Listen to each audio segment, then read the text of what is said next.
My name is Clara Bennett, and I'm 36 years old. Last Saturday at my daughter's 9th birthday party, my mother shoved a gift into Nora's hands and snapped, "Open it, child. It's time you learn the truth. You don't belong to this family. You never did."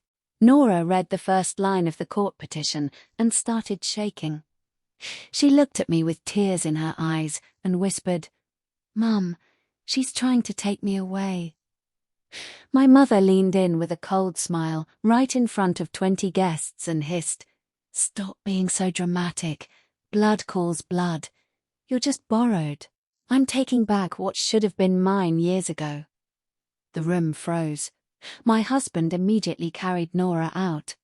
My mother turned to me and whispered smugly, "You're making this dramatic like always." She thought she had finally won in public. She had no idea she had just destroyed herself on camera in front of witnesses. 3 hours later, the same room watched her smile disappear forever when the truth walked back in. I am the second Hartwell daughter. My sister Jessica was 3 years older. We grew up in Greenwich in a house with a navy and ivory crest above the front door, the Hartwell Family Foundation. My father, George, never spoke much. My mother, Pamela, never stopped. From the time I could read, I was told what I was. The reasonable one, the one who would smooth things over. Jessica was the bright one, the rebellious one. That was the family script. I performed it for 30 years. I performed it the night Jessica brought Colin Reed home, and my mother said, "Reed? It sounds like a piece of grass. We don't marry into grass." I performed it the day Colin died in a car accident in November 2018. Nora was a year and a half old. My mother sent flowers and a card that said, "Tragedy is the cost of unusual choices." I performed it the day Jessica died in May 2019, an aneurysm at 35. Nora was 2. She kept asking when her mother was coming back. I took Nora home that month. I filed for emergency guardianship within the week. My mother told me calmly that perhaps Nora would be better off in Greenwich with her real grandparents. She said the word real the way other people say registered. I said no. It was the first time in my life I had said no to her without an apology attached. David and I had been engaged for 3 months when Jessica died. We married that October, a small ceremony, no Greenwich crest. By then, I was already raising a 2-year-old, and David had already begun calling her ours. We finalized her adoption in November 2020. Nora Juliet Reed Bennett, 3 years old.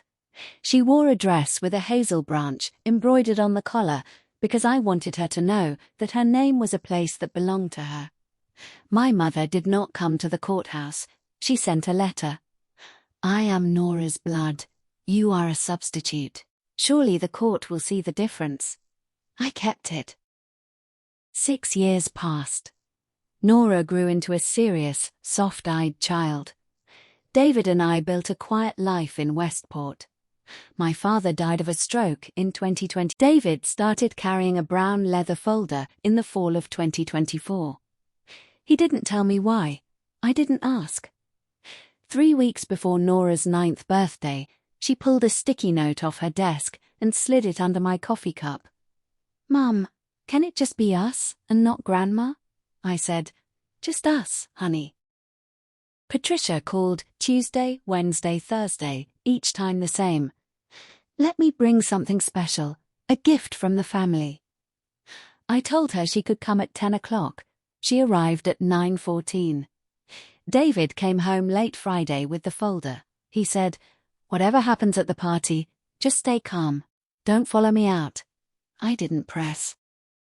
Saturday morning arrived bright and warm. Nora came downstairs in a pale yellow sundress. She asked about the cake. Yellow buttercream with a hazel branch piped in green. It had been our tradition since the adoption. My mother rang the bell at 9:14, 46 minutes early, holding a wrapped box with pale blue ribbon.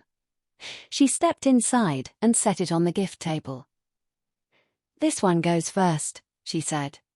I told her I would let Nora decide. The other guests arrived at 11. Kids ran into the backyard. David watched my mother, holding the brown folder under his arm. We brought the cake out at 12:15. Nora closed her eyes and made a wish. I heard her whisper, "I wish for it to just be a normal day." The candles went out. That was the last second she was still herself. My mother stood up before I finished cutting the cake. She lifted the blue ribbon box, crossed the room, and shoved it into Nora's hands. "Open it, child. It's time you learn the truth. You don't belong to this family. You never did." The room went quiet. Francis's phone on the side console kept recording. Nora opened the box slowly. Inside was a Greenwich Country Day School uniform, navy skirt, white collar, the school's crest stitched in red and embroidered on the inside collar in gold thread. Nora Hartwell. She read it aloud.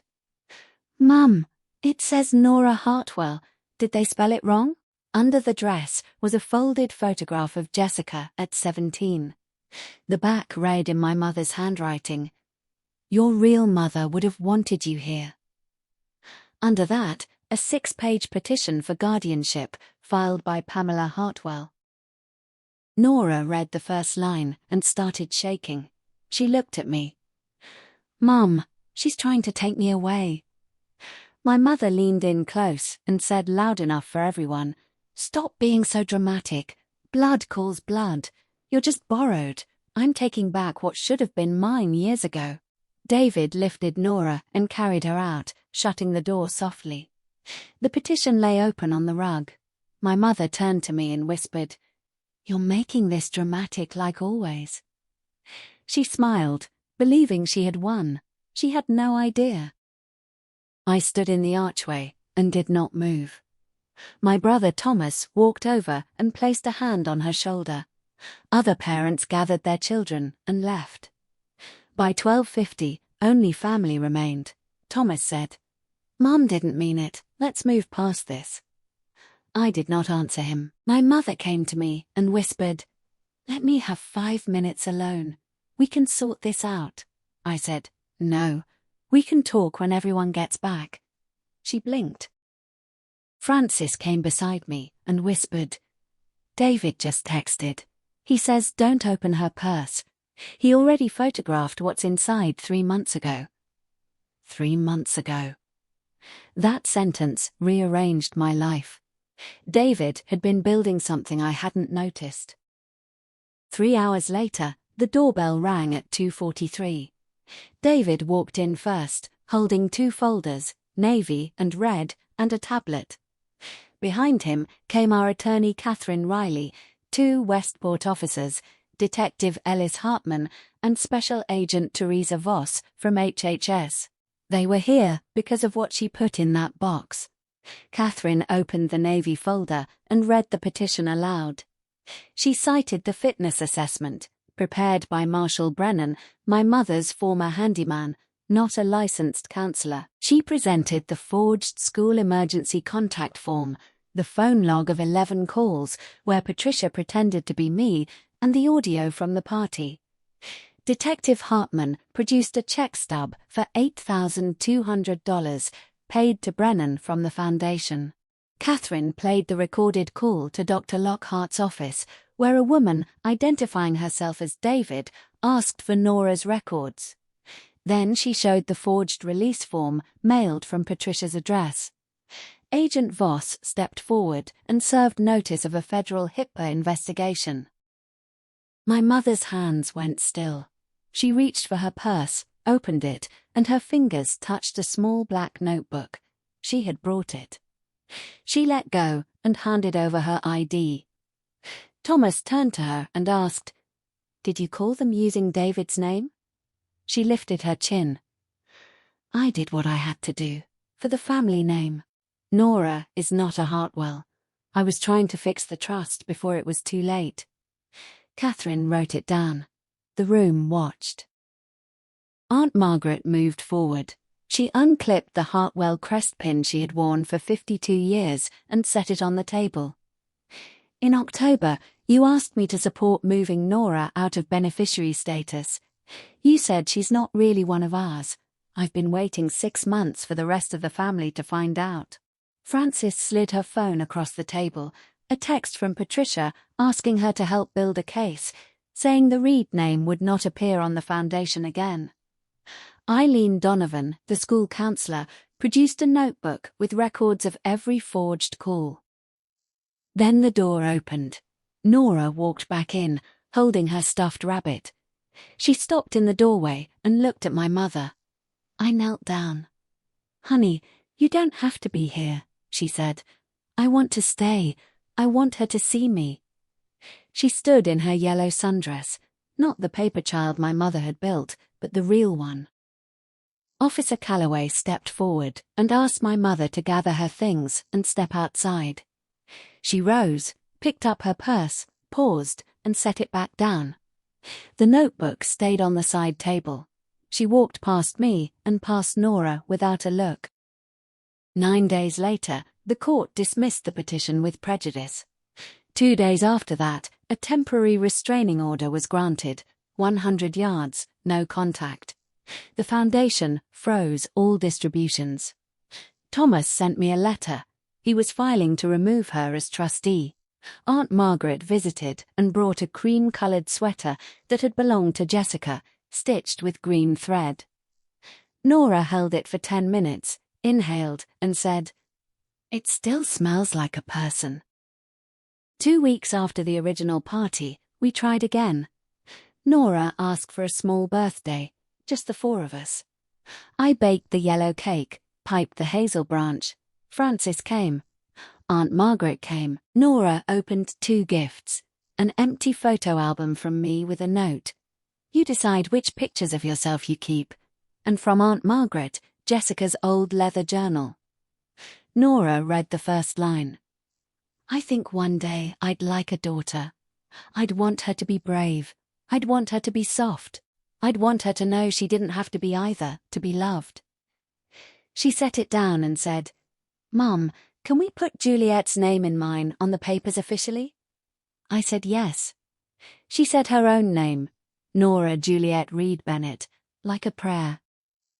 After dinner, I watched my daughter sit on the floor with the album and the journal. She was 9.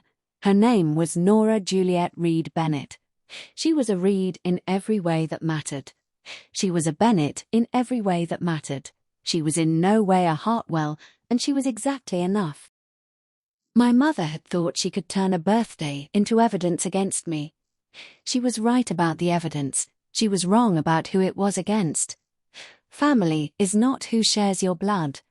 Family is who is in the room when the door finally closes, and who stays in the room when it opens again. If you have been told your whole life that you are the dramatic one, that you are overreacting,